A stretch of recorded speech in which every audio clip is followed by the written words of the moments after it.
Bismillahirrahmanirrahim. Assalamualaikum warahmatullahi wabarakatuh. Innal hamdalillah nahmaduhu wa nusalli wa nusallimu ala rasulil karim. Saudaraku yang dimuliakan oleh Allah Subhanahu wa taala, bahwasanya ketika Allah Subhanahu wa taala menciptakan manusia itu untuk ada di dunia ini, maka sesungguhnya manusia itu akan ada untuk selama-lamanya. Manusia itu sendiri dia hanya akan berpindah dari satu alam ke alam yang berikutnya. Dari dahulunya dari alam ruh, kemudian berpindah ke alam kandungan, kemudian berpindah ke alam dunia, dan pada akhirnya nanti akan berpindah ke alam akhirat, di mana hanya ada dua pilihan saja. Kebahagiaan yang selama-lamanya, yaitu di surganya Allah Subhanahu wa taala, ataukah kesengsaraan yang selama-lamanya pula, yaitu di nerakanya Allah Subhanahu wa taala. Kesuksesan dari manusia di satu alam itu akan ditentukan oleh alam yang sebelumnya. Kesuksesan manusia hidup di dunia ini, maka dia akan ditentukan bagaimana tumbuh kembang jasadnya di alam kandungan. Demikian juga kesuksesan ataupun kebahagiaan manusia di alam akhirat kelak ditentukan bagaimana dia hidup selama di dunia ini. Maka saudaraku yang dimuliakan oleh Allah, ada satu kisah yang menarik, cerita hikmah yang menarik yang bisa kita ambil ittiba daripada cerita ini. Di mana ada satu kelompok orang, kemudian dia di dalam perjalanan, dia menemui sebuah gua. Maka kelompok orang itu kemudian dia masuk ke dalam gua itu. Pada saat mereka masuk ke dalam gua, maka pintu gua ini kemudian tertutup rapat, sehingga di antara mereka ini tidak bisa melihat apapun. Di dalam gua itu gelap gulita. Bahkan tangannya sendiri pun dia tidak bisa melihatnya, atau bahkan temannya pun juga tidak bisa terlihat olehnya. Maka seketika di dalam gua yang gelap gulita tersebut terdengarlah satu suara, "Wahai manusia, seandainya kamu ini mengambil sesuatu apa yang ada di dalam gua itu, apakah engkau mengambil atau tidak mengambil, maka kamu itu akan menyesal." Maka saudaraku yang dimuliakan oleh Allah, dari kelompok manusia itu akhirnya terbagi menjadi 3 kelompok. Kelompok yang pertama, dia berpikir mengambil, tidak mengambil, maka akan merasa menyesal. Maka kelompok pertama akhirnya dia memutuskan untuk mengambil apa yang dia temui di dalam gua itu, kemudian dia masukkan ke dalam saku celananya. Kelompok pertama ini hanya mengambil yang sedikit saja. Kemudian kelompok yang kedua berpikir agak berbeda. Mengambil, tidak mengambil, akan menyesal. Maka dia berpikir lebih baik saya mengambil yang banyak. Maka dia ketika di dalam gua itu dia temui apapun, dia kantongi di dalam saku celananya, pada saku bajunya, bahkan ada tasnya pun dia masukkan apa yang dia temui di dalam gua tersebut.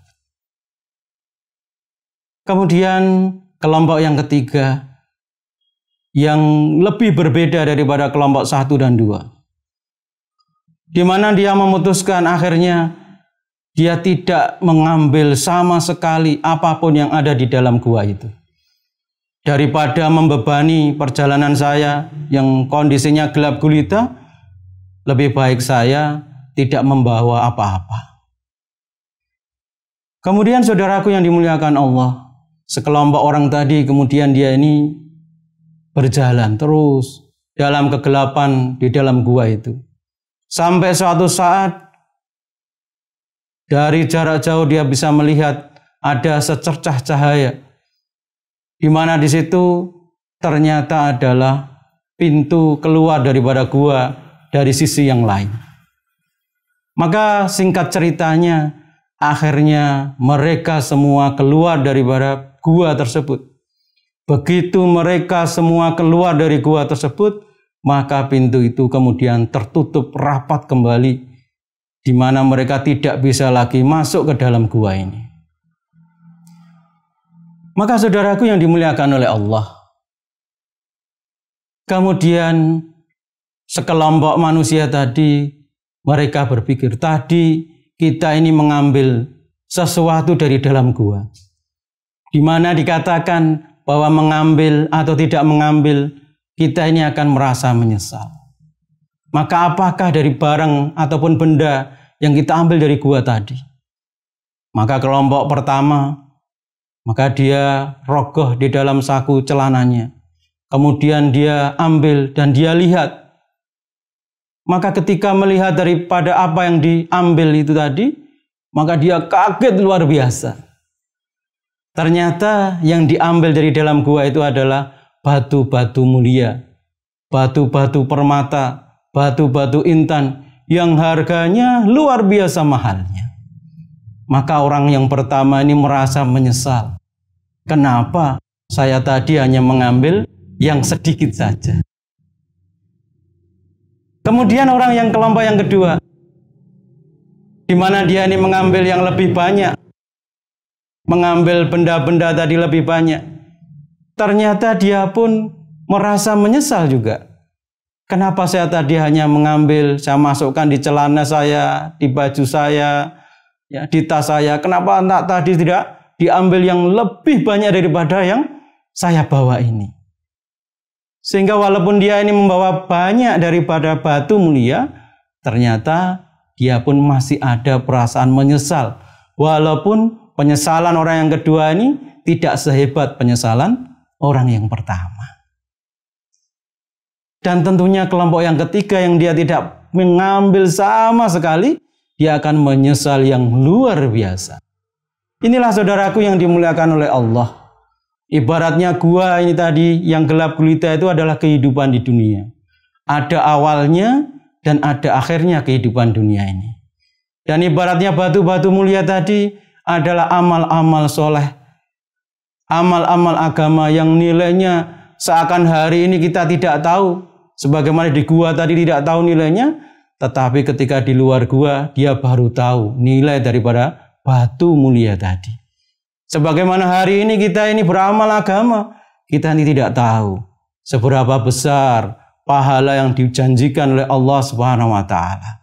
Dan nanti kita akan tahu ketika nanti di alam akhirat bagaimana luar biasanya pahala nilai daripada amal-amal agama. Oleh karena itu, saudaraku yang dimuliakan Allah, jangan sampai kita ini menyesal. Jangan sampai kita ini getun kalau bahasa Jawanya. Ketika nanti di alam akhirat.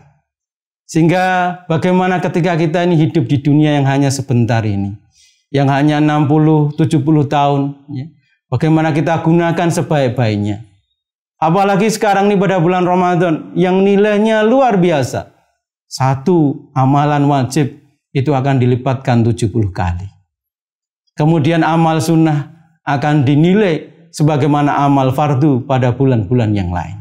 Tentu ini nilai yang luar biasa. Jangan sampai kita nanti ketika kematian datang kepada diri kita, kemudian kita ini menyesal. Kenapa saya waktu bulan Ramadan kemarin saya tidak memperbanyak amal? Kenapa kemarin ketika puasa saya tidak banyak membaca Al-Quran, bersedekah, menjaga amal-amal fardu saya dengan sebaik-baiknya? Mungkin demikian yang dapat kami sampaikan. Semoga Allah Subhanahu wa taala menguatkan kita sehingga terus menambah hidayah yang ada pada diri kita, sehingga kita ini semakin semangat untuk beribadah pada bulan Ramadan dan nantinya pada bulan-bulan yang lain. Subhanakallahumma bihamdika asyhadu an la ilaha illa anta astaghfiruka wa atubu ilaik. Wassalamualaikum warahmatullahi wabarakatuh.